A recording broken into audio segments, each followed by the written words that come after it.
Hello દોસ્તો, મારું નામ રિદ્ધિ છે. બાળપણથી જ મને ફોટોગ્રાફીનો ખૂબ શોખ હતો. મારા માટે કેમેરો માત્ર તસવીરો પાડવાનું સાધન નહોતું, પરંતુ લાગણીઓને કેદ કરવાની એક સુંદર કળા હતી. અભ્યાસ પૂર્ણ કર્યા પછી મેં મારી પોતાનો એક ફોટોગ્રાફી સ્ટુડિયો શરૂ કર્યો. શરૂઆતમાં નાના પ્રોજેક્ટ મળતા, પરંતુ મહેનત અને ઈમાનદારીના કારણે ધીમે ધીમે લોકો મારા કામને પસંદ કરવા લાગ્યા. એક દિવસ એક કપડાની કંપનીએ નવા કલેક્શન માટે ફોટોશૂટનું કામ સોંપ્યું. આ મારા માટે ખૂબ જ મહત્વનો પ્રોજેક્ટ હતો. ફોટોશૂટ માટે ઘણા મોડેલ્સ આવ્યા હતા. તેમાં એક યુવક હતો જેનું નામ ધ્રુવ હતું. તે ખૂબ જ શાંત, નમ્ર અને આત્મવિશ્વાસથી ભરેલો હતો. તેણે સૌને સ્મિત સાથે અભિવાદન કર્યું. શૂટિંગ શરૂ થયું. ધ્રુવ કેમેરા સામે ખૂબ જ સ્વાભાવિક રીતે પોઝ આપતો હતો. તે દરેક સૂચન ધ્યાનથી સાંભળતો હતો અને સંપૂર્ણ સમર્પણથી કામ કરતો. એક ફોટોગ્રાફર તરીકે મને એવા લોકો સાથે કામ કરવું ગમતું હતું જે પોતાના કામને ગંભીરતાથી લેતા હોય. શૂટિંગ દરમિયાન મેં નોંધ્યું કે ધ્રુવ માત્ર પોતાના કામમાં જ નહીં, પરંતુ આખી ટીમ સાથે ખૂબ જ સારો વ્યવહાર રાખતો હતો. લાઇટમેન હોય કે મેકઅપ આર્ટિસ્ટ, તે દરેકને સમાન આદરથી આપતો. બધાના સમાન હતો. ફોટોશૂટ પૂર્ણ થયા પછી તેણે મારી સાથે આવીને કહ્યું, "તમારી સાથે કામ કરીને ઘણું શીખવા મળ્યું. તમે દરેક તસવીરમાં એક અલગ જ લાગણી લાવી દો છો."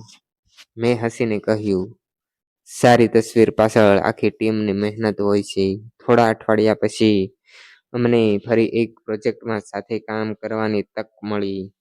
હવે અમારી વચ્ચે સારી મિત્રતા થઈ ગઈ હતી. કામ પૂરું થયા પછી ક્યારેક અમે નજીકના કેફેમાં ચા પીવા માટે જતા અને અમે ફોટોગ્રાફી, પુસ્તકો, સંગીત અને જીવન વિશે ખૂબ લાંબી લાંબી વાતો કરતા. એક દિવસ અમે એક ગામમાં પ્રી વેડિંગ ફોટોશૂટ માટે ગયા હતા. શૂટિંગ દરમિયાન એક નાનું બાળક પડી ગયું અને રડવા લાગ્યું. ધ્રુવ તરત જ તેની પાસે દોડી ગયો, તેને ઊભું કર્યું અને હસાવી દીધું. બાળક ફરી રમવા લાગ્યું. તે ક્ષણે મને સમજાયું કે ધ્રુવ માત્ર એક સારું મોડેલ જ નહીં, પરંતુ ખૂબ જ સંવેદનશીલ અને દયાળુ માણસ પણ છે. તેના પ્રત્યેનો મારો આદર વધુ અને વધુ વધી ગયું. સમય પસાર થતો ગયો. હવે જો એક દિવસ પણ તેની સાથે વાત ન થાય તો દિવસ અધૂરો લાગતો હતો. છતાં હું મારા દિલની વાત કહેવામાં સંકોચ અનુભવતી હતી. મને ડર હતો કે કદાચ મારી લાગણી માત્ર એક તરફી હશે. થોડા મહિનાઓ પછી અમે રાષ્ટ્રીય સ્તરની ફોટોગ્રાફી સ્પર્ધામાં પ્રથમ ઇનામ મળ્યું.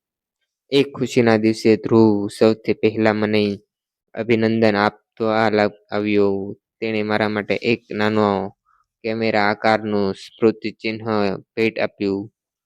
સાંજે અમે શહેરની નદી કિનારે બેઠા હતા. સૂર્યાસ્તનું સુંદર દ્રશ્ય સામે હતું. થોડા સમયના મૌન પછી મેં હિંમત કરીને કહ્યું, "ધ્રુવ, જ્યારે આપણે પહેલી વાર ફોટોશૂટમાં મળ્યા હતા, ત્યારે તું મારા પાસે માત્ર એક મોડલ હતું, પરંતુ સમય જતાં તારી સાદગી, મહેનત અને દરેક પ્રત્યેની આદર મારા દિલમાં ખાસ જગ્યા બનાવી ગયો છે.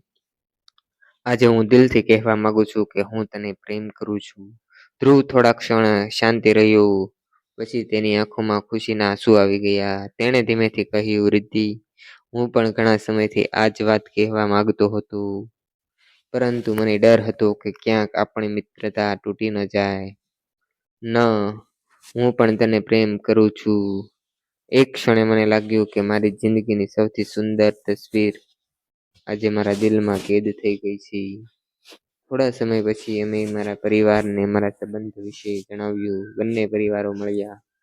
તેમણે મારી સમજદારી, પરસ્પર સન્માન અને વિશ્વાસને જોઈને ખુશીથી આ સંબંધ સ્વીકાર કરી લીધો. એક શુભ દિવસે મારા લગ્ન થયા. લગ્નમાં ફોટોગ્રાફી ક્ષેત્રના ઘણા મિત્રો હાજર રહ્યા હતા. સૌ મજાકમાં કહેતા હતા, "જે ફોટોગ્રાફરે હજારો સુંદરો તસવીર કેદ કરી, તેને આજે પોતાના જીવનની સૌથી સુંદર ક્ષણ મળી ગઈ છે." આજે અમે બંને મળીને એક સફળ ફોટોગ્રાફી સ્ટુડિયો ચલાવીએ છીએ. હું કેમેરા પાછળ રહીને યાદગાર ક્ષણોને કેદ કરું છું અને ધ્રુવ દરેક પ્રોજેક્ટમાં મારી સાથે ખભે ખભો મિલાવીને ઊભો રહે છે. જ્યારે પણ કેમેરાનું શટર દબાતું છું ત્યારે અમે અમારી પહેલી મુલાકાત યાદ આવી જાય છે. એ દિવસથી મેં સમજાયું કે જીવનની સૌથી સુંદર તસવીરો માત્ર કેમેરામાં જ નહીં પરંતુ સંપૂર્ણપણે હૃદયમાં કેદ થતી હોય છે. આ પ્રેમ કથાએ મને શીખવ્યું છે કે સાચો પ્રેમ દેખાવથી નહીં પરંતુ સ્વભાવ, વિશ્વાસ અને પરસ્પર સન્માનથી જન્મે છે. જ્યારે બે લોકો એકબીજાના સપનાઓને પોતાના સમજીને સાથ આપે છે ત્યારે તેમનો સંબંધ સમયથી દરેક કસોટીઓ પર મજબૂત અને સુંદર બનતો જાય છે. દોસ્તો, તમને અમારા લવ સ્ટોરી વાળા વિડીયો પસંદ હોય તો તમે અમારી ચેનલને લાઈક કરો, શેર કરો અને સબસ્ક્રાઈબ કરો. થેન્ક યુ દોસ્તો.